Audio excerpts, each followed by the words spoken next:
गुरु बचन कहे सो सुना रे, अब सत्संग में चित्त हरा रे। परम संत सद्गुरु हजरत राधा स्वामी जी की वाणी। गुरुमत और मनमत, सत्य और असत्य, चलायमान और शाश्वत, दृश्य और अदृश्य, दिन और रात, शुभ और अशुभ, इस तरह से जो है दो ताकतों से ये दुनिया बनी हुई है। कोटानुकोट युग और जन्मों से अज्ञानवशात इस नाशमान जो है माया की सामग्री के साथ संबंध रखते हुए वो सामग्री नाश हुई और हम भी जो है नाश होकर कोटानुकोट युग से जन्म और मरणादि में जो है चक्कर काट रहे। इसका कारण मूल जो है द्वैत और दो ताकतों से मिलने के कारण और जन्म मरण रूपी चक्कर में फिरना पड़ता है। अब इन चक्कर और यमयातना और जन्म मरण के फेरे से निकलने के लिए हम सद्गुरु के शरण में गए। इतने दिन जो है मन और माया के कहने पर हम अपना जीवन लगाते हुए इन शरीरों को जो है हम नाश किए। अब जो है हमेशा के लिए जगत को भूलना और मालिक में मिलकर मालिक रूप होना, यानी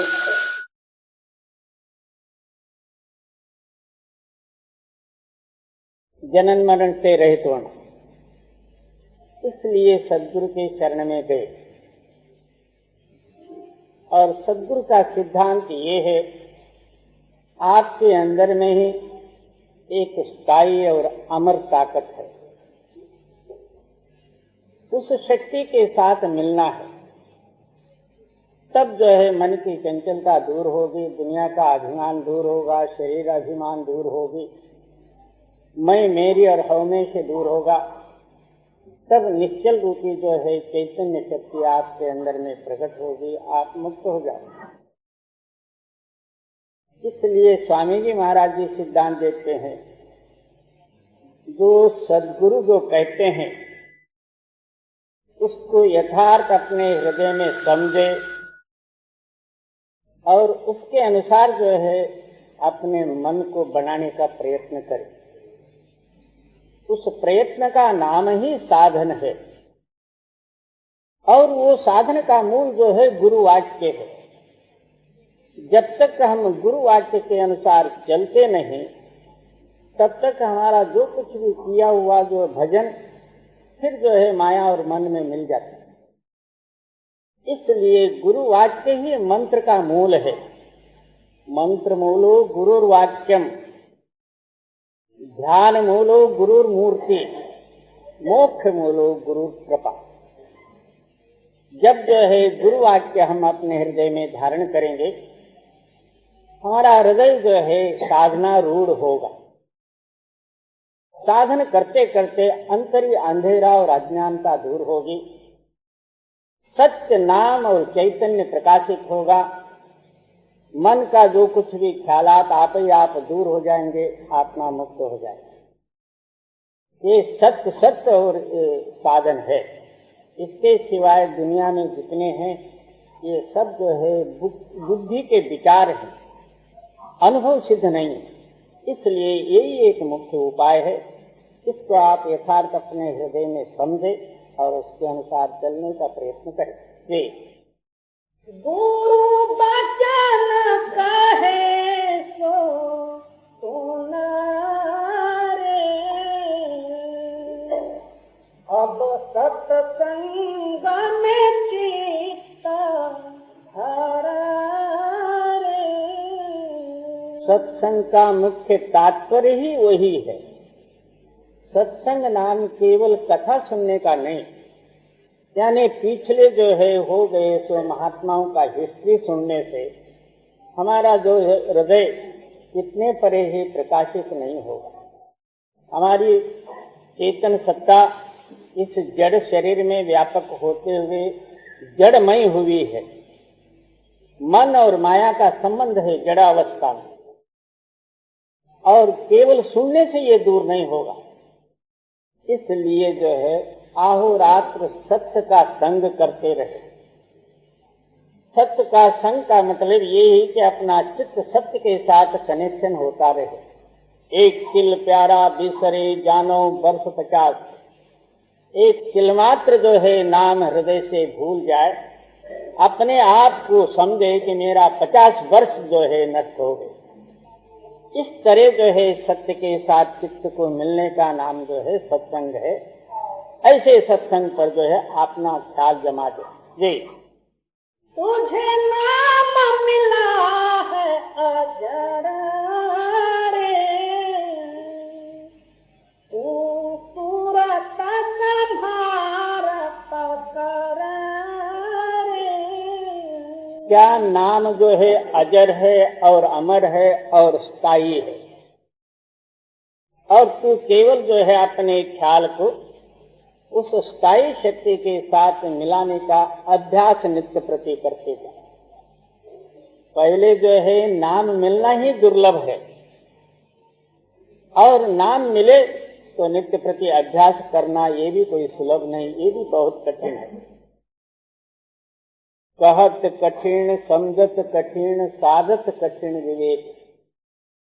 कहना भी एक बहुत कठिन है, क्योंकि जो निराकार शक्ति, जो आकार से रहित और दुनिया का कोई वस्तु उसके समानता में जो है उदाहरण में नहीं है, और जो है निर्लेप सर्व से अलग और बुद्धि से अगोचर, ऐसी वस्तु हर एक के हृदय में प्रेरणा करके बताना, क्योंकि उनका हृदय अनजान है, क्योंकि बुद्धि से अगोचर है वो, और हर एक के बुद्धि के गोचर में लाकर कहना, इसलिए कहते हैं कि कहत कठिन।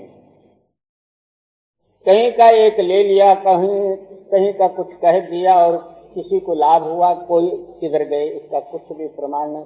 ऐसा कहना तो जो फिर व्याख्या नहीं है, मगर कहना वो जो अंतरात्मा के साथ उस वाक्य का टच होता हो। इसलिए कहत कठिन, कहने वाले ने कह दिया। समझत कठिन, अपना जड़ बुद्धि जैसी है वैसे ही जो है समझ गए तो यथार्थ समझ नहीं हुआ। जो वाक्य है उस वाक्य के साथ ही अपना ख्याल को मिला के यथार्थ जैसा कहते हैं वैसा ही श्रवण करे, तब वो अपने हृदय में जो है जम जाता या समझ में आ जाता। कहत कठिन समझत कठिन, फिर समझ भी गया, फिर साधत कठिन विवेक, फिर साधन में लाके अपने अंदर में अनुभव सहित सिद्ध कर लेना, ये भी बहुत कठिन है। इसलिए सत्संग तो सारे ही सुनेंगे, मगर कोई कोई जो है साथ ले जाएंगे, बाकी के सब इधर ही झाड़ झूड़ के जाएंगे, क्योंकि वो मायावी आवरण जो है फिर इनके हृदय में उबल खाएगा। उसी विचार में घर को पहुंचेंगे। वो सत्संग में बैठे समय में तो कहेंगे कि हाँ सत्संग बहुत अच्छा हुआ। तो अच्छा का मतलब तू साथ ले जाए तो, यहाँ का यहाँ छोड़ गए तो। अब दुकान में जो है एक वस्तु बहुत अच्छी है, हम खरीद के लाएंगे तब अपने को फायदा होगा। जब दुकान में तो अच्छी हो तो क्या फायदा। इसलिए समझत कठिन, समझे भी यथार्थ, फिर उसके अनुसार अभ्यास करे, तब ये फल प्राप्त हो।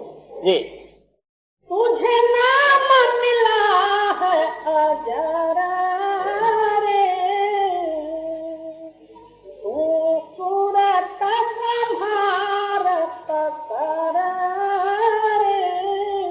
क्या अब जो है आपको अजरामर शक्ति जो है नाम मिली है, अपना ख्याल हमेशा उस नाम के साथ लगाने का तू प्रयत्न और साधन कर। जी। गुरु खेचे तो ही अधरा रे, उनके संग बांध कमरा रे। जब गुरु के स्थान पर तू जाएगा, सदगुरु आप ही आप जो है अपने में मिला लेंगे। गुरु शब्द है, सुरत चेला है। अपना चैतन्य चित्त जो है दोनों नेत्र के मध्य भाग में स्थित होते हुए आकाश मंडल से तो ऊपर जाएगा, वहां गुरु मूर्ति तैयार है और तेरी ये रूह को जो है अपने में मिला लेंगे, यानी शब्द में मिला देंगे। और तेरे अंदर में जो कुछ जड़ता है शब्द के साथ मिलते ही साथ आप ही आप दूर हो जाएगी। जी। गुरु खेचे तो ही अधरा रे, उनके संग बांध कमरा रे। तू फैला बहुत पकड़ा रे, गुरु खोवे तेरी पकड़ा रे। फिर क्या कहते हैं कि तू जगत का रूप हुआ है। अपने घर के सामने एक जो है पुराना झाड़ू पड़ा हुआ हो, वो भी कोई ले जाता हो तो कहेगा कि ये मेरा झाड़ू है। इतना जगत के साथ जो है ये बंधा हुआ, रोम रोम रग रग जो है इसका ताल्लुक दुनिया के साथ है। जब जो है सदगुरु को तो जो है रूह ले जाना है और ये दुनिया के साथ इतना जकड़ से बांध लिया है, उनको तो छुड़ाना है। तो जिसके साथ इसका प्यार है उस प्यार को हटाने के लिए तो वहां जो है बहुत से जो है दुनिया के कष्ट भी पड़ेंगे, संकट भी पड़ेंगे, अपमान भी होगा, द्रव्य हानि भी हो गई और बतेरे जो है नुकसान भी होगा।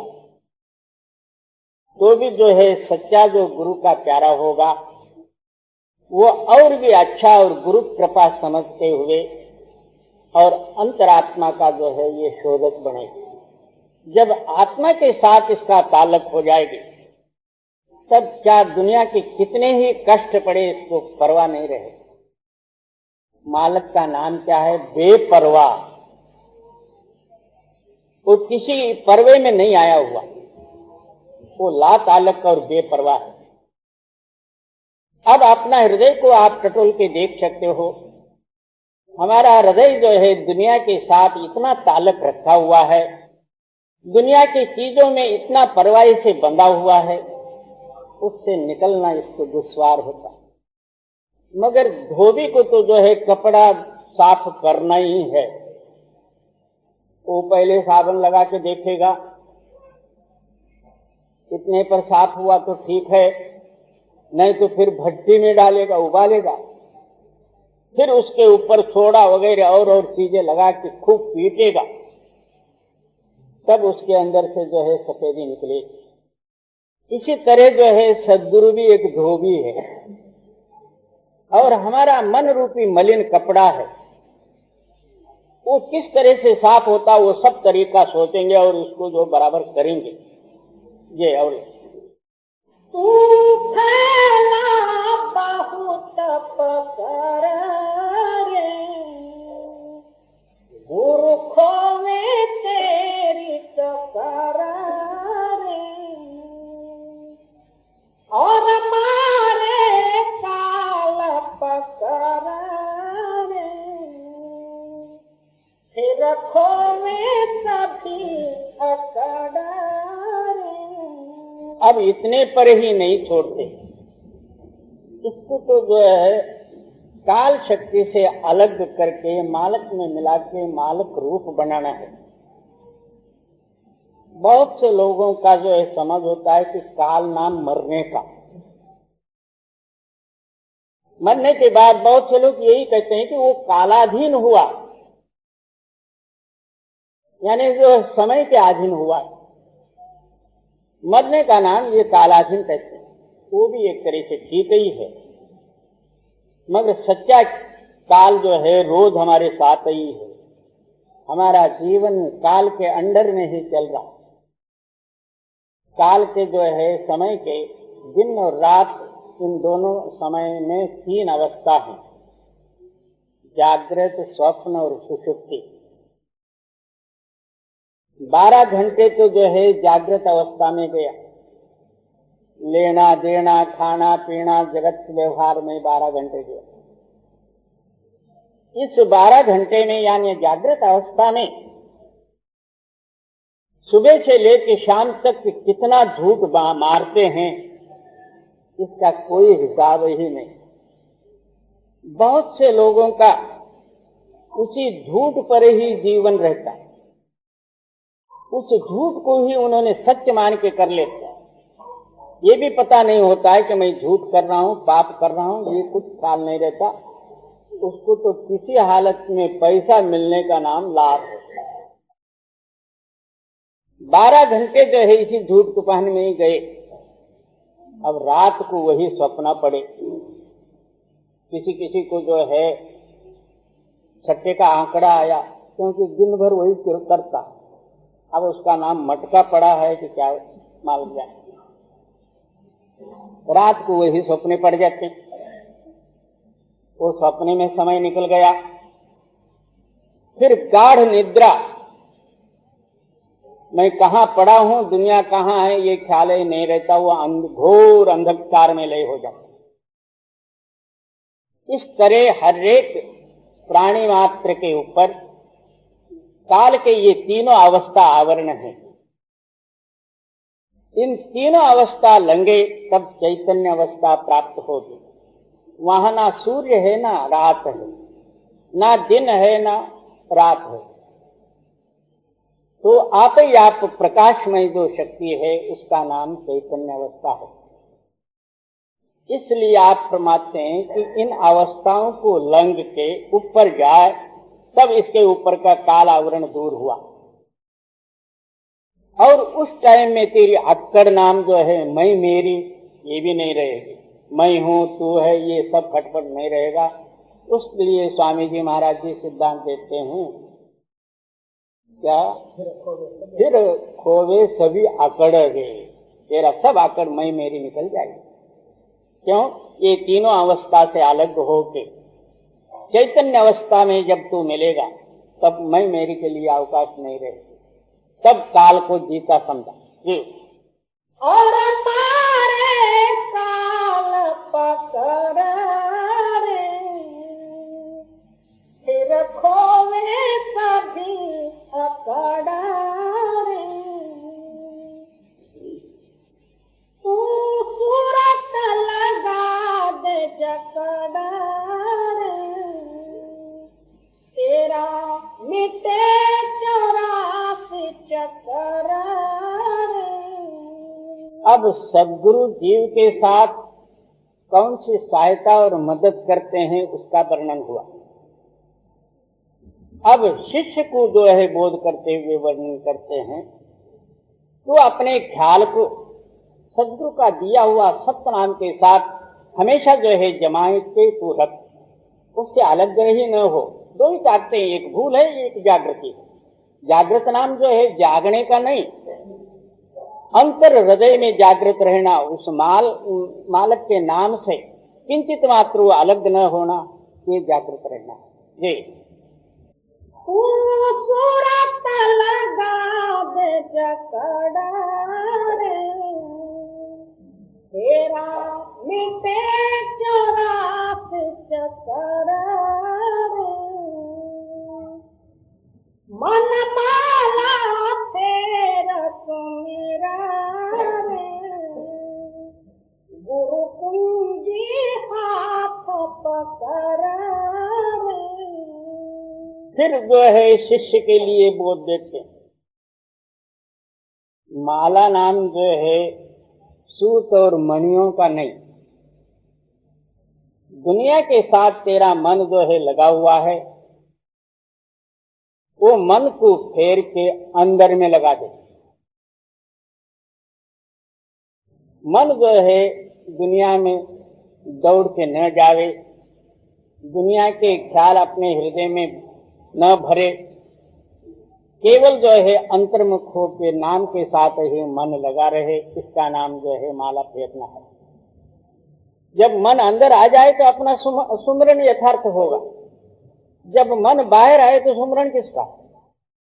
हम कर लेते हैं अपना नेम समझ के, मगर सुमरन का लाभ तभी होगा जब अंदर मन खड़ा होके मन के साथ जब सुमरन होगा, तब दुनिया का स्मरण जो मन में है वो दूर हो जाएगा। इसी का नाम फेरना है। और हाँ, फिर वही कहते हैं क्या, अपने ख्याल से तू मर्जी जितना नाम स्मरण भी कर लेवे तो भी कुछ नहीं होगा।